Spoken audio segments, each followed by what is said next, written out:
আসসালামু আলাইকুম। Ronik lifestyle and কুকিংয়ের পক্ষ থেকে স্বাগতম। আমার আজকের রেসিপি তেলের 2 রকমের পিঠা, তেলের পোয়া পিঠা। এখানে আমি আতপ চাউলের গুঁড়া নিয়েছি, ঢেঁকিতে আতপ চাউল গুঁড়া করেছি।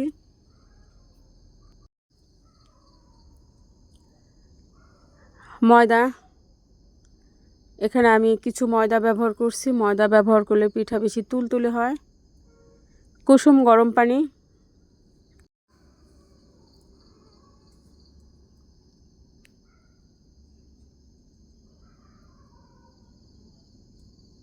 লবণ, চিনি,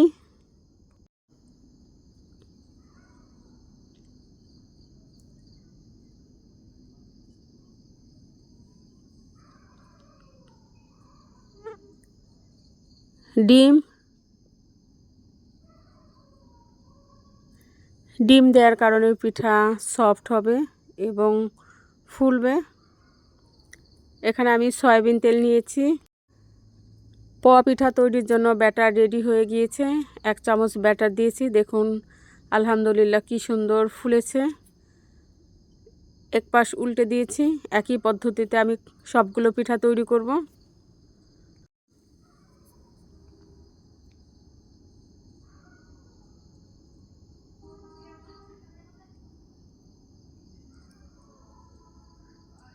একই পদ্ধতিতে আমি সবগুলো পিঠা তৈরি করে নিয়েছি।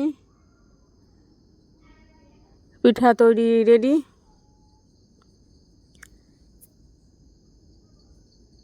আমার মা পিঠা তৈরি করছেন, আমি হেল্প করছি।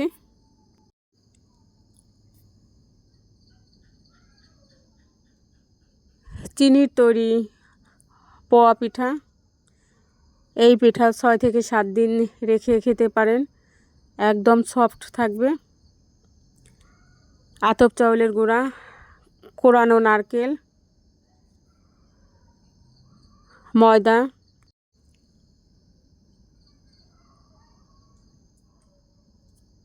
এখন আমি তালের বড়া বানাবো। তালের বড়া পিঠা, চিনি। আমার মায়ের হাতে সব রকমের পিঠাই খুব মজার এবং সুন্দর হয়।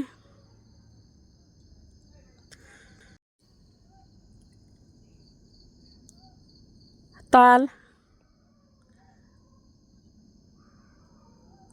আমরা তাল থেকে তালের পিউরি বের করার পদ্ধতি সবাই জানি। এখন সব উপকরণ সুন্দর করে হাত দিয়ে আমার মা মেখে নিচ্ছেন।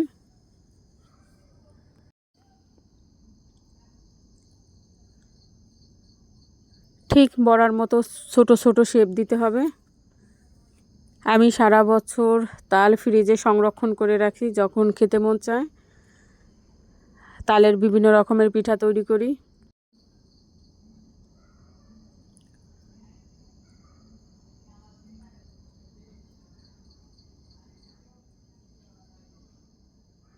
তালের পিঠাগুলো একটু উল্টে দেব। বড়া পিঠা ভাজা হয়ে গিয়েছে, এখন তুলে নেব। সুন্দর করে তেল ঝরাতে হবে। একই পদ্ধতিতে আমি 2 ব্যাচে ভেজে নিয়েছি। লোভনীয় 2 রকমের তেলের পিঠা, পোয়া পিঠা এবং তালের বড়া পিঠা। 2 রকমের পিঠাই খুব সুস্বাদু এবং ক্রিস্পি। যারা ইউটিউব থেকে ভিডিওটি দেখবেন, ভিডিওটি ভালো লাগলে আমার চ্যানেলটি সাবস্ক্রাইব করবেন, বেশি করে লাইক, কমেন্ট এবং শেয়ার করবেন। পরিবারের ছোট এবং বয়স্ক লোকদের প্রতি যত্নশীল হবেন, কারণ তারা এই শীতে খুবই অসহায়। আজকের মতো এখানে বিদায় নেব। আল্লাহ হাফেজ।